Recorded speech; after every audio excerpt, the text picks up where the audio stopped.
네, 안녕하세요. 이번 학술 심포지엄 토론을 진행할 심재연입니다. 지금 한림대학교에 있고요. 지금 아주대학교와 중국국악교 회장을 맡고 있습니다. 오늘 이제 국내 퇴실 관련 전문가님 그리고 여기 참석하신 많은 여러분들 이 자리에서 만나게 돼서 이제 고맙습니다. 사실은 아까 사회자님께서 말씀하셨듯이 이제 토론 진행을 이제 심현용 선생님께서 하시기로 예정이 되어 있었습니다. 그런데 그저께 이제 몸이 굉장히 안 좋은 상태라서 그 상황을 저도 이해를 하기 때문에 제가 부득불 이제 요 종합토론 사회를 진행하게 되었습니다. 왜 뜬금없이 들어왔냐라고 좀 의아하신 분도 있으실 텐데요. 아까 발표에서 이제 소개가 됐듯이 저도 대학을 졸업하자마자 한 달 만에 원주에서 이제 퇴실을 발굴 조사를 하게 되었었습니다.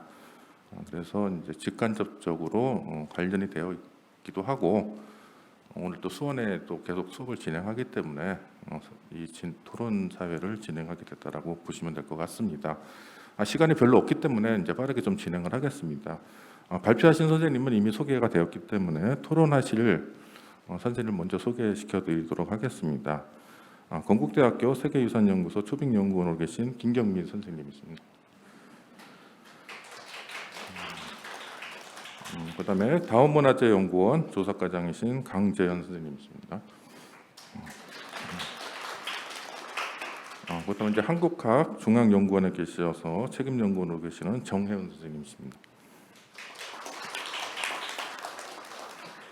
그리고 마지막으로 대구광역시 국장학예연구사로 계신 최한태 선생님이십니다.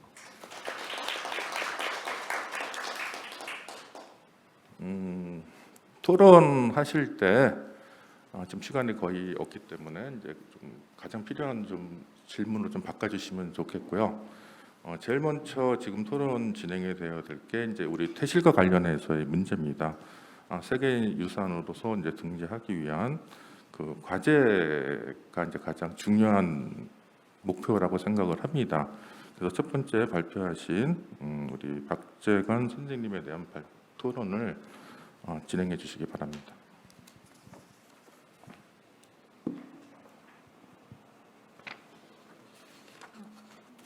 네, 안녕하십니까. 오늘 토론을 맡은 김경미입니다. 성주 세종대왕자 퇴실의 세계유산 잠정 목록 등재 추진 과정과 과제에 대한 토론인데요. 성주군에서는 지금까지 세계유산 등재를 위해서 지금까지 추진 과정, 잠정 목록, 등재 신청서 작성 같은 여러 일들을 진행해 오셨습니다. 오늘 발표를 통해서 세계유산 잠정 목록에 등재하기 위해서 수년째 진행하신 다양한 추진 과정 안에서 다양한 연구와 학술 성과들을 찾아볼 수 있었습니다. 또한 주변에 대한 중장기적인 종합 정비 계획을 수립해서 보수 정비를 체계적으로 진행하고 있음을 확인할 수 있었습니다. 또한 두 차례의 잠정 목록 신청서를 문화재청에 제출하였고 심의 결과에 따라 보완하고 있다는 것도 알게 되었습니다. 그 결과 연속유산으로서의 등재 방식에 대한 모색과 어느 항목의 등재 기준이 적합한가, 그리고 등재 추진단의 구성 필요성들에 대한 논의를 본문에서 간략하게 언급해 주셨습니다. 이러한 과정들을 토대로 해서 몇 가지 질문을 드리고자 합니다. 본 심포지엄의 제목이 태봉태실의 세계유산가치의 연구인데요. 세계유산가치라는 초점과 태봉태실의 역사성을 회복이라는 유산가치, 그런 두 가지 주제가 같이 언급되어져 있는 것 같습니다. 그런데 세계유산의 등재라는 과정 자체가 순조롭게 가더라도 7년에서 9년의 시간이 걸리기 때문에 본 토론에서는 등재 추진에 관해서 초점을 맞춰 질문을 하도록 하겠습니다. 이 성주군은 세종 대왕자 퇴실을 두 차례 잠정 목록을 등재하기 위한 잠정 목록 등재 신청서를 제출했습니다. 이때 등재 기준 3번을 적용하였습니다. 유네스코 세계유산 운영 지침 등재 기준 3번이 문화적 전통 또는 현존하거나 이미 사라진 문명의 독보적이거나 적어도 특출한 증거가 되어야 한다라고 설명하고 있습니다. 그렇다면 세계유산 등재 신청서 작성에서 중요한 효의 유산 비교 연구를 심층적으로 진행해야 되는데요. 현재 우리나라 태실 문화와 같은 비슷한 유형이 일본에 있는 장태 문화가 있습니다. 일본에서도 장태를 어떤 일정 정도의 구역을 만들어 놓고 행하고 있는 유산을 확인할 수가 있습니다. 따라서 이러한 중요한 해외 유산 비교 연구를 심층적으로 진행되어야 할 것 같은데 보완 방향성은 어떻게 되는지 알고 싶습니다. 두 번째 질문인데요. 연속유산으로 등재 방식을 변경한다면 무엇보다도 대상유산의 선정 그리고 선정유산의 진정성과 완전성이 아주 중요한 문제입니다. 따라서 연속유산으로 묶을 수 있는 태실이 대략 어떤 것인지 알고 싶습니다. 가령 이 태실의 경우 가장 크게 문제가 되는 것이 온 지형을 훼손한 진정성의 훼손입니다. 세계유산 등재에서 가장 중요한 것은 원형의 유지입니다. 따라서 원형 유지가 훼손된 태실을 어떻게 진정성을 우리가 설명해서 이 선정 기준을 만들 것인가가 굉장히 중요한 문제라고 할 수 있습니다. 따라서 이러한 대상 태실들에 대한 선정 기준과 그 선정 근거를 어떻게 보시는지 알고 싶습니다. 세 번째 질문인데요. 등재된 세계유산은 보존관리를 위한 통합관리단이 매우 중요합니다. 따라서 이러한 통합관리단의 추진은 등재 과정에서부터 굉장히 중요한 항목으로 요구되고 있습니다. 특히 연속유산 같은 경우는 여러 곳으로 떨어져 있는 유산이기 때문에 이러한 통합보존관리를 위한 통합관리단이 더 중요합니다. 그런데 여러 지역의 유산이 속해 있는 이러한 보존관리를 필요로 하는 지자체를 어떻게 통합할 것인가, 이러한 것들이 어떻게 이해관계를 통해서 유기적으로 연결되는 것이 중요한 것인데, 그렇다면 성주 세종 대양자 태실을 연속유산으로 할 경우 협업을 할 수 있는 지자체는 어디이고 이들 지자체와의 협업을 간에 얼마나 이해가 진행되고 있는지 알고 싶습니다. 이상입니다.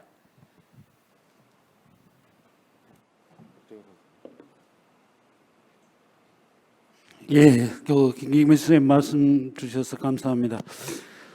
선생님적으로 대체적으로 지금 질문하신 내용이 한 3가지 정도 되는 것 같습니다. 저 하나는 그 등재 기준에 맞춰 가지고 해외 유산 비교를 어떤 식으로 어떻게 심층적으로 보완할 것이냐 하는 문제.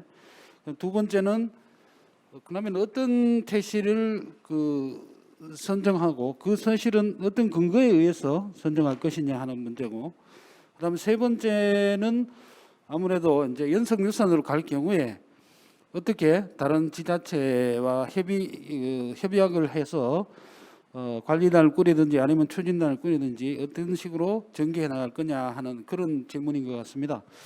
그래서 먼저 첫 번째는 지금 이 태실이 사실은 성물을 사용해서 조성하는 그 형태로는 세계에 이렇게 장태 문화가 많습니다만 우리의 태실 문화가 유일하다시피 합니다. 그렇기 때문에 이게 저희들이 잠정 목록 등재 신청할 때도 장태 문화 위주로밖에 배교를 할 수가 없었는데 그래 가지고는 적정하지 않다.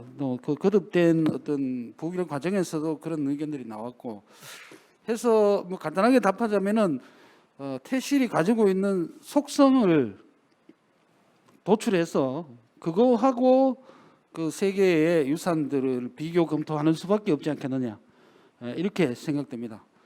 그다음에 두 번째 말씀 주신 그 선정 대상과 근거는 뭐 이거는 현재는 저희들이 연구 진행 중이고 이제 가선정이고 뭐 이제 어느 정도 이렇게 했는 부분인데 어떻게 보면 선정 근거라고 할 수 있는 게 첫 번째가 아까 제가 발표할 때도 말씀드렸다시피 일단 대상 자체가 그 아기 태실 같은 경우에는 훼손도 많고 사실은 장태 문화의 형태로도 갈 수 있기 때문에 가봉 태실이 1차적으로 되어야 될 것 같습니다. 가봉 태실이 되어야 될 것 같고, 그다음에 두 번째는 발전 단계를 제가 아까 말씀드렸는데 태실이 성물이라든가 태항아리라든가 이런 부분들이 시기적으로 변동되면서 이렇게 조금씩 변화를 갖게 되는데 저희들이 연구하면서 저한 거는 한 3시기 정도로 구분을 했어요. 그래서 초기 발전기, 그다음에 제도화기, 쇠퇴기 이렇게 3부분으로 나누고 그 3부분마다 그 대표할 수 있는 태실들을 선정하는 게 맞지 않겠느냐 하는 부분입니다. 그다음에 또 세 번째 선정 근거로 할 수 있는 게 아까 우리 질문하시면서도 그 말씀을 주셨는데 원래 있던 자리 초장지에 이 태실을 그대로 유지하고 있느냐 하는 그 부분이 세 번째 선정 근거 정도 되지 않을까. 기타 뭐 여러 가지 나올 수 있겠습니다만은 중심은 가봉 태실이어야 한다는 거. 그다음에 각 발전 단계별 대표 유적이 될 수 있는 부분. 그다음에 세 번째는 그 초장지에 있었냐 없었냐 하는 그런 부분입니다. 그래서 저희들이 지금 가선정한 바에 의하면은 초기 발전기에는 아무래도 세종대왕자 태실하고 문종 태실이 아마 그 대상이 되지 않을까 싶고, 그 다음에 제도화기의 태실로는 현재 그 인종, 명종 정도 생각하고 있고요. 그 다음에 세태기 태실로는 경종, 순조 정도. 그래서 제가 말씀드리는 이 태실들은 보통 그 복원 상태가 일단은 신제를 썼든 어떻게 했든 간에 아주 복원 상태가 제대로 복원되어 있는 그런 태실들이 되겠습니다. 이 외에도 지금 가능성들이 있는 부분들은 중종 태실이라든지 또는 성종 태실이 또 있을 거요. 그 다음에 그 역사적인 어떤 변화라든가 이런 부분들과 연계돼 가지고 서삼릉 태실도 한번 검토해 볼 필요가 있는 그런 태실지라고 할 수 있겠습니다. 그래서 역사적으로 반드시 이 부분은 서삼릉 태실도 가치성을 가지고 있기 때문에 그런 부분이 있을 거라고 생각합니다. 그다음에 그 세 번째 말씀드린 협력 관계 부분은 제가 저도 이제 우리가 2013년도 했지만은 그 과정에 이제 아까 뭐 이렇게 소개된 태실들 중에도 보면은 몇 개 지자체에서 상당히 그 세계유산 등재를 위해서 노력들을 하고 계신 걸로 듣고 있습니다. 그리고 또 요 근래에는 경기도, 경상북도, 충청남도 이래서 이 태실의 세계유산 등재를 위한 실무 협의회도 좀 진행하고 있고요. 그래서 이런 부분들이 있어서 사실은 성주군만의 문제가 아니고 이 가봉 태실이 소재하고 있는 특히 이제 선정 기준에 적합한 어떤 태실들이 있다면 그 지자체들이 이렇게 그 뜻을 모아야 될 것 같습니다. 아까도 뭐 나왔다시피 추진단을 협력 관계 추진단을 구성한다는 거 하는 부분들을 해서 그래서 앞으로 이런 이해들이 이제 이런 자리들이 자주 마련되면서 방향이 좋은 태실 등재에 대한 방향들이 선다면 아마 이런 협력 관계들이 이루어질 수 있을 거라고 그렇게 보고 있습니다. 예, 이상입니다. 네, 감사합니다. 세계유산 등재하는 게 남들 생각하는 것처럼 그렇게 좀 쉬운 길은 아니라는 걸 요즘에 계속 깨닫고 있습니다. 지금 방금 말씀하신 것처럼 뭐 실무협의회 같은 경우에도 뭐 강원도 같은 경우에 한 시군도 안 들어간 걸로 알고 있습니다. 사실 첫 발굴은 강원도에 있었고 이제 영월에 이제 왕과 관련된 것이 있었는데 앞으로 계속 좀 힘드시더라도 세계유산 등재를 위한 기본 작업은 좀 꾸준히 잘 진행해 주셨으면 고맙겠습니다. 시간이 별로 없기 때문에 두 번째 토론으로 넘어가겠습니다. 그래서 다원문화재연구원의 이제 조사과장으로 계신 이제 강재현 선생님이 좀 많이 말씀하셨는데 조금 요약해서 몇 개는 좀 생략을 해주셨으면 고맙겠습니다.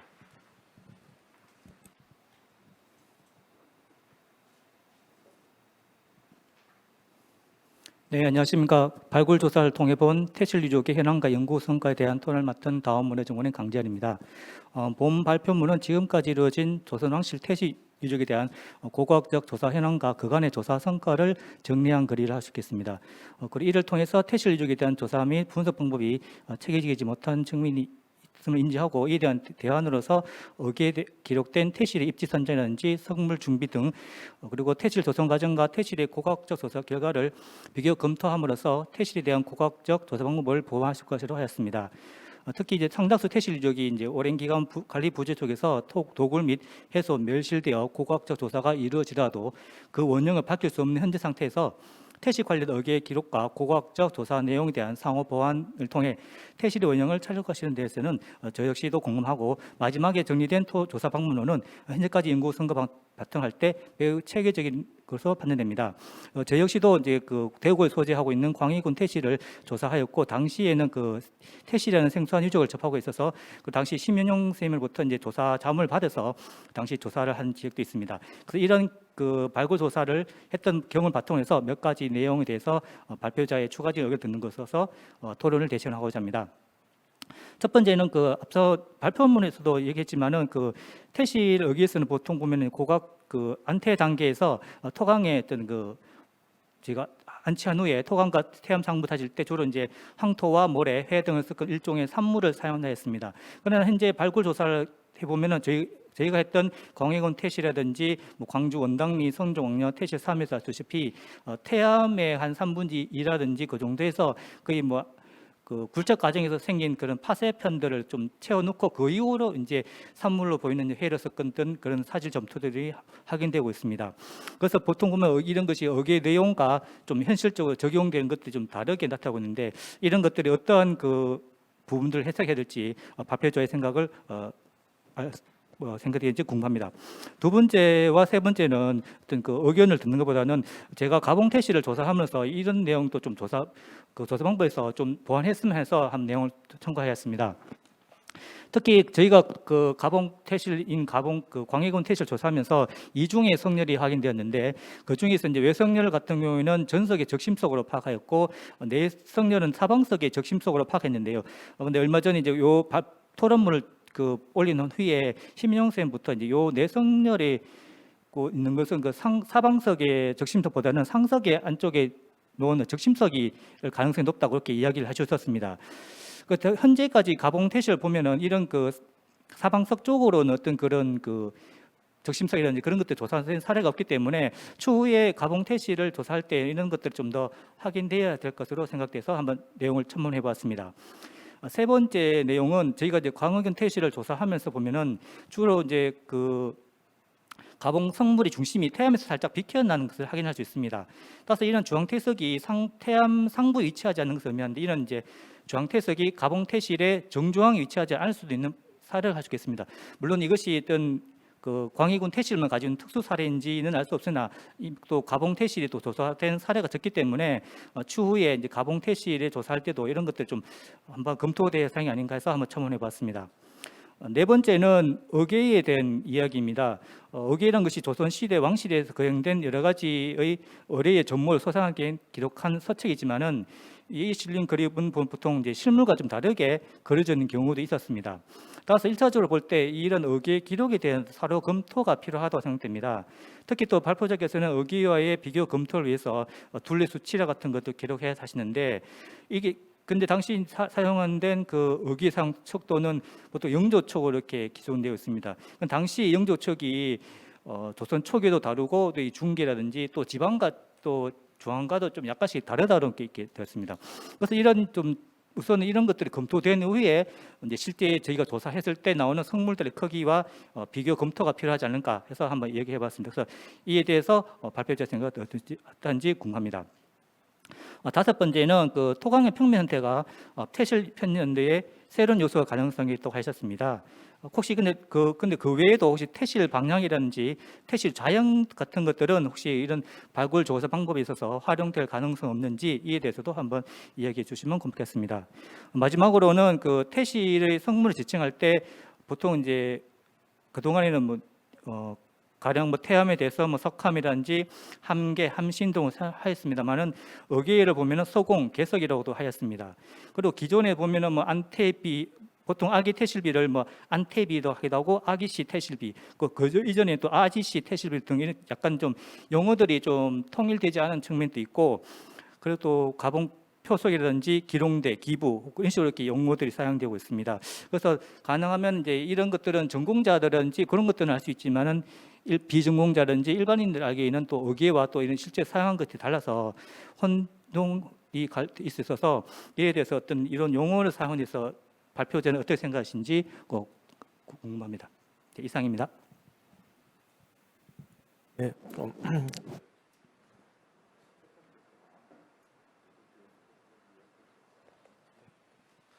네, 강재현 선생님의 그 토론문 잘 들었습니다. 그 전체 6가지 질문 사항 중에 이제 두 번째하고 세 번째는 저희가 그 말씀하신 대로 참고를 충분히 하면 될 것 같고요. 첫 번째, 그리고 네 번째, 다섯 번째, 여섯 번째에 대해서 간략하게 말씀을 드리겠습니다. 첫 번째 같은 경우는 이제 실제 태함을 안치한 이후에 이제 채운 채움터 또는 보강토라고 표현을 많이 하는데, 그게 실제 산물로만 구성되어 있지 않고 다른 이제 암편이나 이런 게 섞인 그런 형태들이 지금 나오고 있는데요. 실제로도 16개 유적 중에 이제 예산 입침리나 지금 영천 인종태실, 그리고 연천 유천리, 광주 원당리 이 4개 유적 같은 경우는 비슷하게 이제 하부에는 그 거친 돌을 이제 써서 일단 채우고 그 위에 이제 정연한 흙을 덮은 형태로 나타나는데요. 이거는 사실 이제 공정상의 그 공역을 줄이는, 저도 이제 거기 공감을 합니다.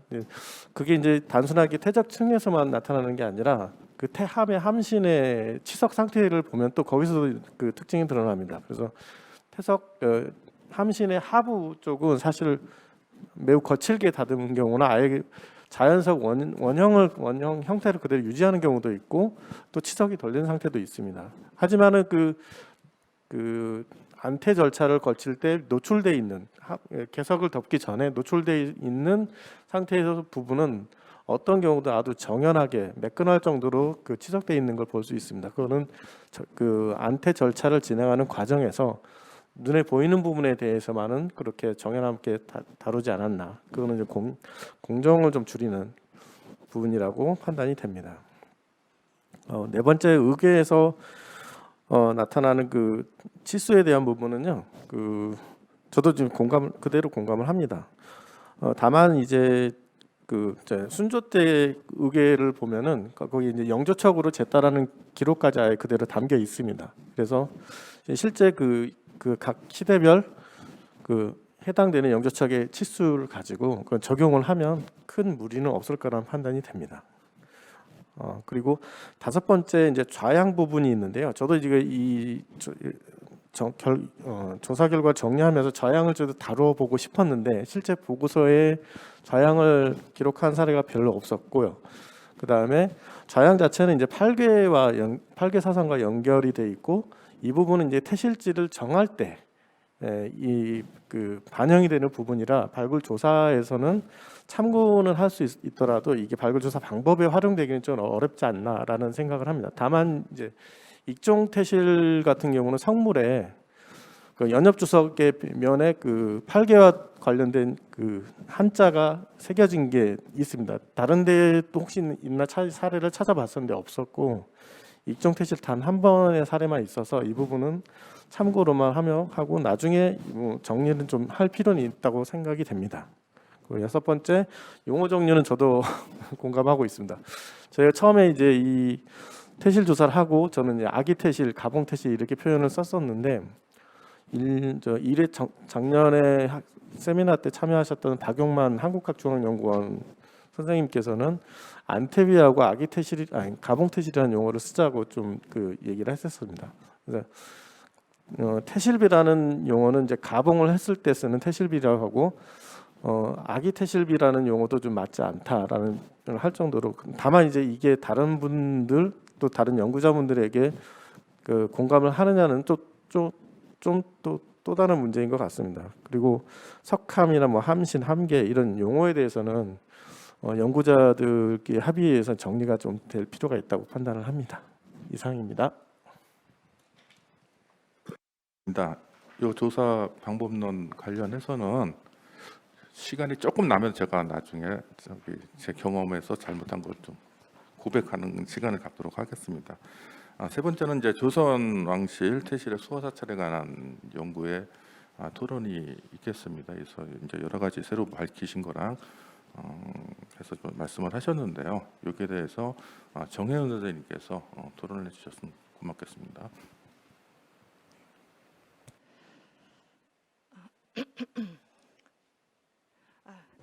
네, 안녕하세요. 정혜은입니다. 그 발표문 104쪽을 읽어 나가겠습니다. 그동안 태시 관련 연구는 조선 왕조의 왕실 문화에 대한 다양한 연구 속에서 이제 꾸준히 진행이 되어 왔습니다. 이에 비해서 그 태시를 수호하는 사찰 관련 연구는 그 발표자께서도 지적하신 대로 좀 미진한 상황입니다. 그래서 오늘 발표는 그 태실 수호 사찰을 좀 새롭게 제시하고 있어서 향후 그 태실의 문화적 가치를 확장하는데 크게 기여하지 않을까 이제 저는 그렇게 생각을 하고 있습니다. 오늘 발표문을 중심으로 해서 한 5가지 좀 간략하게 정리해서 말씀드리겠습니다. 첫 번째는 오늘 발표에서는 사실 이 발표를 거의 건너뛰셨는데요. 그 태실 수호 사찰의 추정 기준입니다. 현재 그 태실 수호 사찰로 추정하신 사찰이 9곳입니다. 이 가운데에는 관련 기록이 남아있지 않음에도 불구하고 태실 수호 사찰로 추정을 하셨습니다. 이제 발표자께서는 주로 태실 주변의 사찰을 수호 사찰로 이제 추정을 하셨는데요. 이 기준이라면 다른 태실의 수호 사찰도 더 그 추정할 수 있을 것 같습니다만 그 9곳만 제시를 하셨습니다. 이런 측면에서 발표자께서 태실 수호 사찰로 추정한 기준이 무엇인지 한번 그 보충 설명을 해주시면 감사하겠습니다. 두 번째는 태실의 위치 선정과 그 사찰, 태실 수호 사찰의 연관성입니다. 오늘 이제 그 태실 수호 사찰로 이제 추정 포함해서 모두 17곳을 제시를 하셨습니다. 그런데 발표문에서는 대부분 기존의 사찰을 지정하는 방식으로 태실 수호 사찰을 조성한 것으로 나타나고 있습니다. 그래서 이것을 근거로 할 때 그 태실이 대부분 그 하삼도에 밀집한 배경으로 지역 못지않게 뭐 사찰의 존재 여부도 중요한 것이 아닐까 이제 이런 생각이 들었는데요. 그 지금 발표자께서는 태실의 위치로 지형을 중시해서 소백산맥의 뭐 전체 태실의 한 30% 이상이 있다는 점을 강조하셨는데요. 태실 수호 사찰의 관점에서 이 사찰의 존재 여부도 그 태실의 위치 선정에서 중요했는지 이제 이런 점들이 좀 궁금했고요. 그리고 이런 점들이 강조될 때 태실 수호 사찰의 중요성이나 특성이 더 부각되지 않을까 그런 생각을 해봤습니다. 세 번째는 태실 수호 사찰의 혜택입니다. 조선시대 태실 수호 사찰의 설치 배경으로 이제 2가지 이제 고려 왕조의 전통이고 하나는 경제적 효율성입니다. 발표자께서는 이제 그 후자의 경우에는 그 효율적으로 태실을 관리하기 위해서 태실 또한 인근 사찰의 승려들이 담당했을 거라고 추정하셨습니다. 그래서 이제 여러 가지 보호 조치를 했는데요. 수호 사찰 중에는 뭐 직지사나 오덕사나 선석사, 뭐 법주사 같은 큰 사찰도 있지만 만약에 이런 보호 조치를 했음에도 불구하고 지금 기록조차 찾을 수 없을 정도로 영세해서 없어진 사찰도 존재하고 있습니다. 이런 측면에서 태실 수호 사찰에 대한 왕실의 지원이 무엇이었는지 또 이와 반대로 태실 수호 사찰로 지정이 됐을 경우에는 어떤 어려움은 없었는지 이런 측면이 좀 같이 고려가 돼야 되지 않을까 좀 그런 생각을 해봤고요. 네 번째는 사실 태실 수호 사찰의 보편성 문제입니다. 이 태실 수호 사찰의 역할로 이제 뭐 한 2-3가지를 말씀을 해주셔서 저는 매우 중요한 지적이라고 생각을 하는데요. 지금 이제 그 원소재지와 주인이 파악되는 152개 태실 중에 태실 수호 사찰은 이제 오늘 19곳이고 아까 이제 2군데 말씀을 하셔서 21군데가 됩니다. 근데 이제 이게 뭐 전체로 따지면 한 15%? 그래서 수호 사찰의 중요한 역할을 고려한다면 그다지 많은 수치라고 보기가 어렵습니다. 태실 수호 사찰과 관련하여 이게 기록이 부족한 문제인지 아니면 실제 태실 수호 사찰이 그다지 조성이 되지 않았기 때문에 나타난 결과인지가 이제 오늘 발표문에서는 좀 분명하지 않은데요. 이 부분에 대해서도 좀 간략하게 좀 설명을 부탁드리고요. 그 끝으로는 사실 이제 오늘 그 이 발표의 주제가 태봉태씨를 이렇게 세계 문화유산으로 이제 지정하는 이제 이러한 어떤 작업의 일환이라고 생각을 하고 있습니다. 그래서 오늘 발표의 주제하고 관련해서 태실 수호 사찰이 향후 태봉태실의 세계 문화유산으로서의 가치를 높이는데 좀 어떤 의미가 있으며 또 이제 태실 문화를 폭넓게 이해하는데 어떤 역할을 할 수 있을지 이에 대한 좀 우리 발표자님의 고견도 함께 듣고 싶습니다. 이상입니다. 네, 굉장히 이제 뼈아픈 질문들을 많이 해주셨는데요. 사실 저도 처음에는 1번부터 그 17번까지 이렇게 주르륵 나열을 했다가 이게 도저히 이런 식으로 해가지고는 오히려 역사적인 입증 자체가 훨씬 더 엉망이 되고 제 연구의 가치도 굉장히 많이 떨어질 것 같아서 두 챕터로 나눴습니다. 확실한 사찰과 확실하지 않은 사찰, 그런 식으로 나눴는데 지금 제가 1번하고 4번하고 그 질문을 합쳐가지고 이제 답변을 하자면은요, 제 추측으로는 가봉태실, 왕으로 가봉된 태실에는 거의 대부분 사찰이 설치되었을 것 같습니다. 조선시대 같은 경우에 보통 이제 왕실의 능원묘를 능침사 내지는 조포사가 관리를 했다라는 내용들이 이제 나타나는데요. 그 중에서도 능원은 모든 조포사, 그니 사릉을 제외한 모든 조포사가 설치되었지만은 묘는 설치되지 않았습니다. 그러니까 왕실에서도 원이라 그러면 후궁이라든가 아니면 세자의 묘죠. 거기까지는 철두철미하게 관리를 했던 것 같은데 저는 태실도 그렇지 않은가. 지금 태실 관련된 추정만 있을 뿐이지 이렇게 확실하지 않게 이제 남아 있는 사찰들 같은 경우에도 세자나 아니면은 왕비의 태실 같은 경우에는 인근의 사찰들을 지정을 해가지고 특별히 관리를 했을 것이라는 그런 추측을 하고 있습니다. 근데 이거는 심증만 있고 사실 물증이 없어요. 왜냐하면 조포사 같은 경우에는 정조 때 전국적으로 정비하는 내용이 승정원 일기에 나오거든요. 근데 거기에 비해서 태실 관련된 내용들은 거의 대부분 태봉 등록이라든가 아니면 그런 의회들에 의존하고 있는 수준이기 때문에 저기에서도 관찬 사료에서도 잘 나타나지 않아서 사찰 같은 경우에는 그거는 사실 이게 심증만 있어서 제가 거기까지밖에는 언급을 하지 못했습니다. 그리고 태실 수호 사찰이 지금 2번도 이제 같은 내용이고요. 지금 3번 같은 경우에는 태실 수호 사찰에 대한 왕실의 지원 같은 경우에 태실 수호 사찰에서 왕실에서 지원을 했다라고 알려진 내용들이 사실상 보면 거의 없습니다. 그나마 이제 속리산 법주사의 완문이 이제 내려갔는데 속리산 법주사는 단순히 순조의 태실 수호 사찰뿐만이 아니라 굉장히 많은 이렇게 원당으로 지정되었기 때문에 그런 것들이고, 그나마 태실 수호 사찰에 이제 왕실에서 내려준 어떤 혜택이라고 하면 왕의 어필을 내려가지고 그 어필을 봉안하고 있으면 그 사찰 자체가 왕의 공간이 되는 거거든요.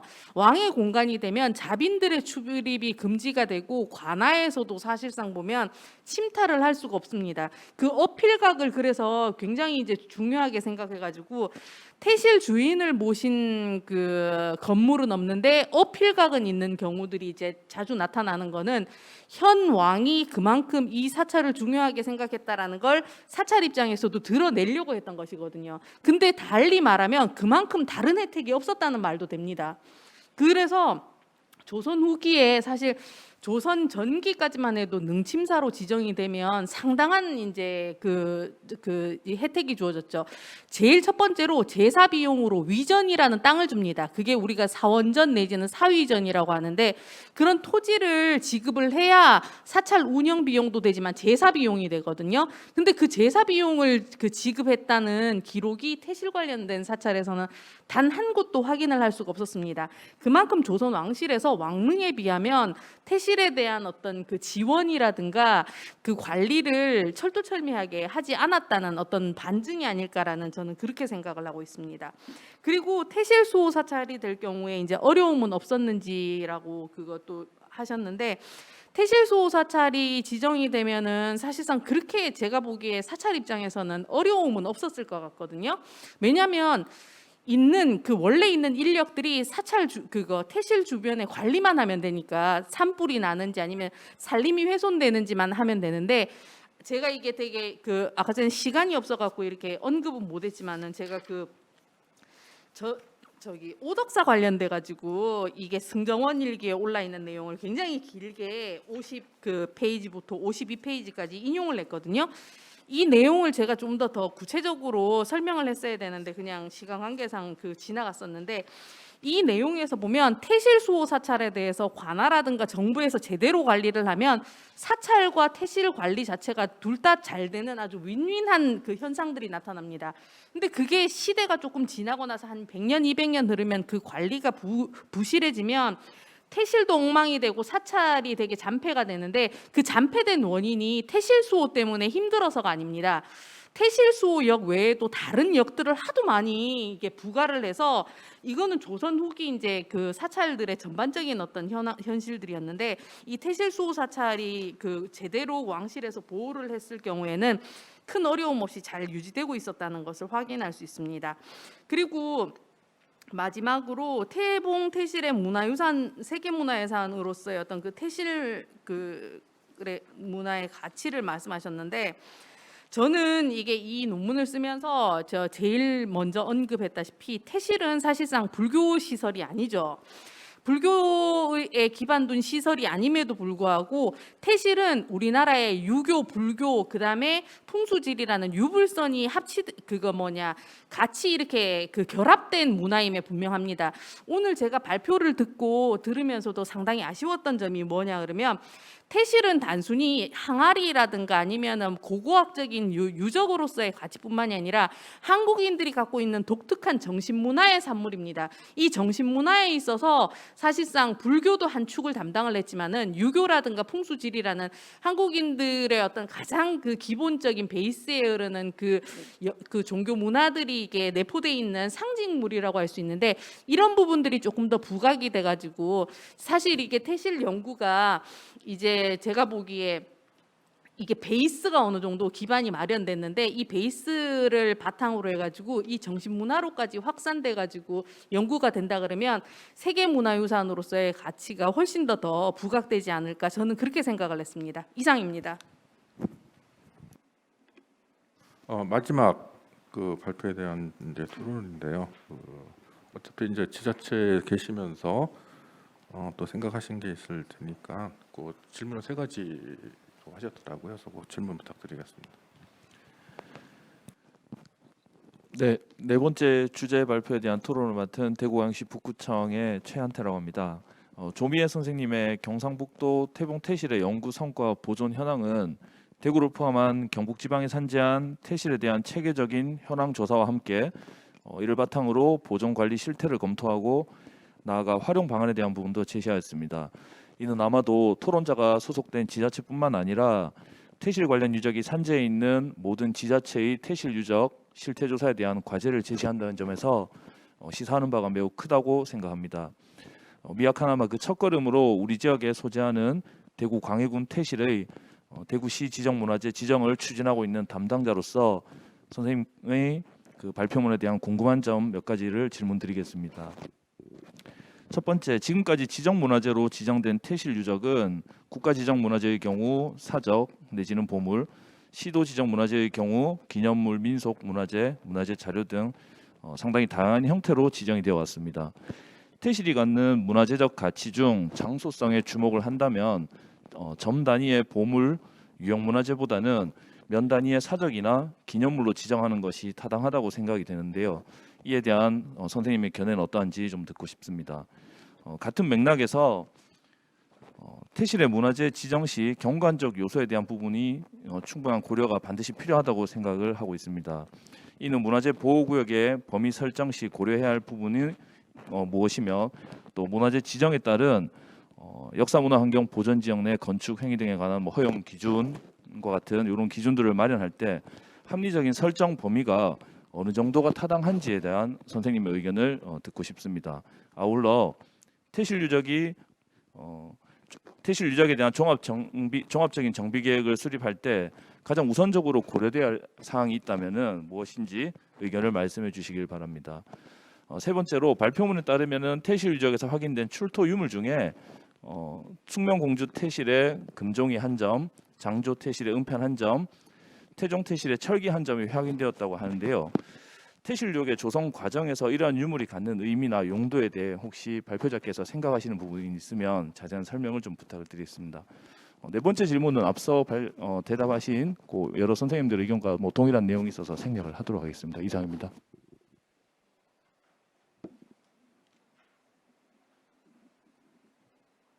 네, 첫 번째 그 토론자분께서 얘기해 주신 첫 번째 질문에 제 말씀드리도록 하겠습니다. 그 보통 사적은 문화재청에서 보존 정책과에서 담당하고 있고 국보 보물 같은 경우는 유형문화재과에서 이게 담당하고 있어서 행정적으로 이렇게 딱 분리되어 있는 게 현실입니다. 이제 석탑 같은 경우도 마찬가지인 것 같은데요. 그 석탑 자체로 보물 국보될 수 있지만 사실은 그 석탑을 포함하고 있는 절터 전체가 사적으로 지적되는 것과 이번 퇴실이 비슷한 케이스가 아닐까 싶습니다. 그래서 좀 행정적인 시각에서만 본다면 조금 애매모호한 것도 없지 않은 것이 사실입니다.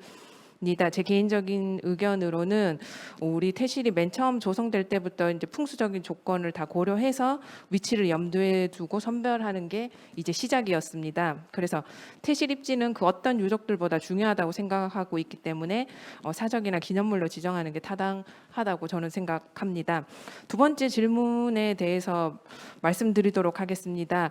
그 가봉 태실이나 아기 태실이 위치하고 있는 태봉산 정상부 평탄지는 정상부의 평탄지는 무조건 문화재 지정구역으로 잡아야 된다고 생각하고 있고요. 그 다음에 보호구역 지정구역으로 이제 선정되고 난 다음에 보호구역을 어디까지 범위를 허용해야 할지가 이제 법적인 현실에 부딪히게 되는 게 사실입니다. 태실 같은 경우는 경관이 굉장히 중요한 유적인데 그 태실을 구성하고 있는 입지를 그 가봉 태실이나 아기 태실이 있는 부분만 볼 것인가 아니면 주산이나 자청령 500호 수호 사찰까지 전 범위를 다 잡아야 될지 그 부분에 대해서는 사실 현실적으로는 조금 힘들지 않겠나 생각이 듭니다. 그래서 현행대로 일단은 국가지정문화재 반경 500m, 시도 300m 정도는 보호구역으로 규정 준수해서 행정적인 처리를 해야 되지 않을까 싶습니다. 그 다음에 그 태실의 종합적인 정비 계획에 대해서 물어봐 주셨는데요. 저는 가봉 태실과 아기 태실 같은 경우에는 정밀 발굴 조사가 선행되어서 그 원형을 먼저 정확히 파악하고 그 유적 자체에 대한 원형 복원이 우선시되어야 된다고 생각합니다. 그 다음에는 그 가봉 태실 경우에는 성물이 있기 때문에 주변의 지표 조사를 통해서 꼼꼼하게 성물을 찾아내는 것이 그 다음 순위입니다. 마지막으로는 이 진입로의 문제인데요. 태실이 전부 다 산에 위치하고 있기 때문에 그 일반인들 접근성이 떨어지는 건 사실입니다. 그래서 진입로에 대한 정비가 우선적으로 좀 돼서 사람들이 쉽게 찾을 수 있다면 역사문화 관광적인 측면에서 태실을 보다 많은 사람들을 찾지 않을까 생각합니다.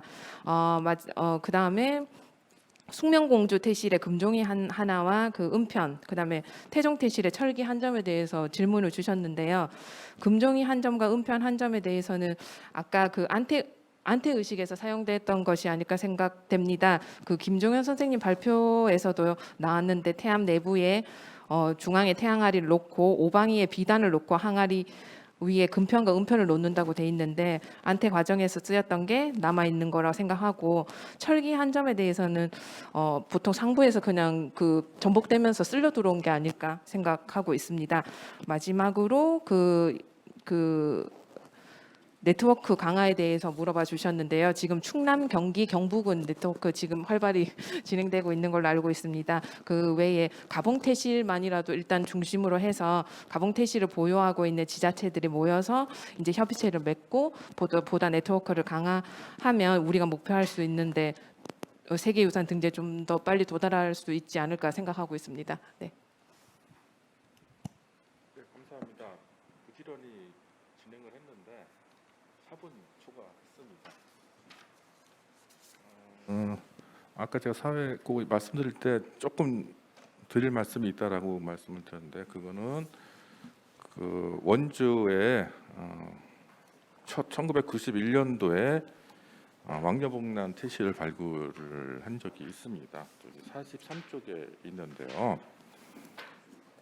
사실은 이제 그 심연영 선생하고 항상 제가 얘기한 게 뭐냐면 여기에 있는 유물의 배치도는 일부는 맞고 일부는 틀리다.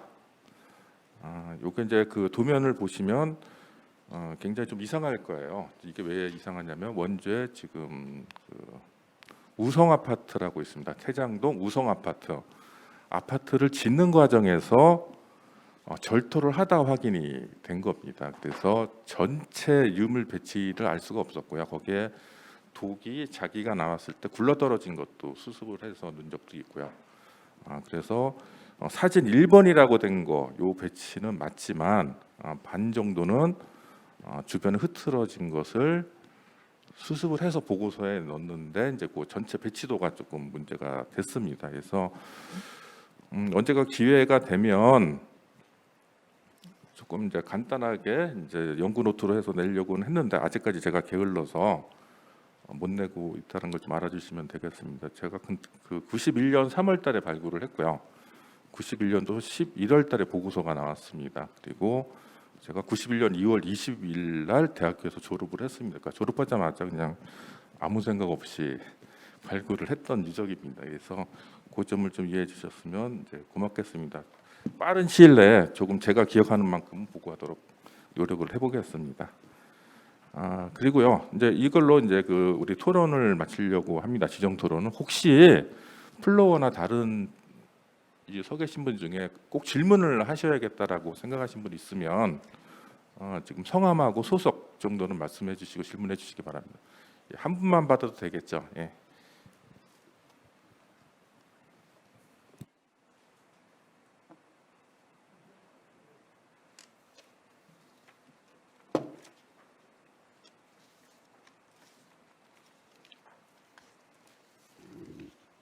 네, 장시간 고생 많이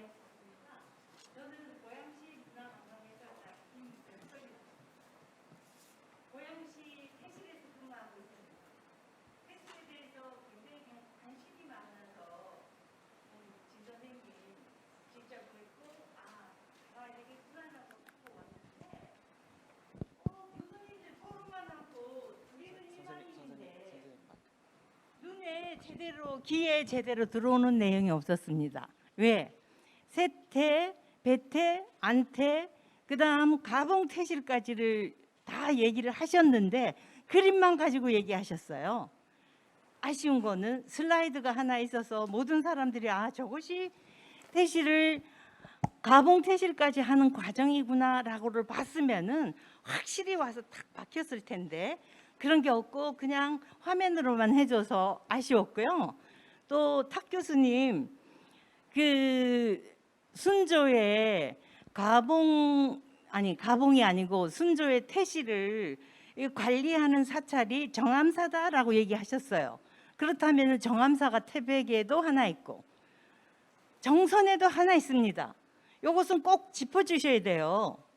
우리가 일반인들한테 알려주기 위해서는 우리 모르는 내용이 거기서 나왔어요. 그렇다면은 지역은 꼭 지적해 주셔야 된다라는 거. 제가 아주 명심해서 그거는 요거는 말씀드려야 되겠구나라고 제가 얘기하는 겁니다.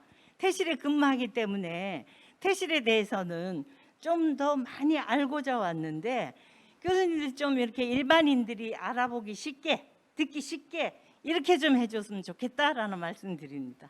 감사합니다. 네, 고맙습니다. 태실 연구하시는 분들 다 그 일반 대중이 잘 알아듣게 잘 설명해야 되는 숙명은 갖고 있습니다. 왜 우리 고고학이 이렇게 버림받았는지도 항상 제가 수업 시간에 하는 얘기가 있습니다. 발굴 현장에서 일반인이 접근하는 거를 평생 동안 막아왔었다. 근데 요즘엔 다시 제가 역으로 질문하는 게 있습니다. 저도 시민 강좌 좀 많이 해보고 했었을 때 앉아 계신 분한테 이걸 물어봅니다. 오늘 시민 강좌 주제에 관련된 책을 한번 읽어보고 오셨습니까? 라고 물어봅니다. 그래서 앞으로는 연구하시는 분들이나 일반 그 대중 국민 여러분들이나 좀 상호 협력해서 조금 더 진전된 얘기가 될 수 있도록 서로 노력을 하셔야 된다라고 저는 이제 생각을 합니다. 왜냐하면 올해 이상하게 제가 세계유산 관련해서 경기도 몇 개 유적을자 세미나를 기획을 했었고요. 또 몽골에서도 이제 우연치 않게 흉노의 그 세계유산을 좀 볼 기회가 있었습니다.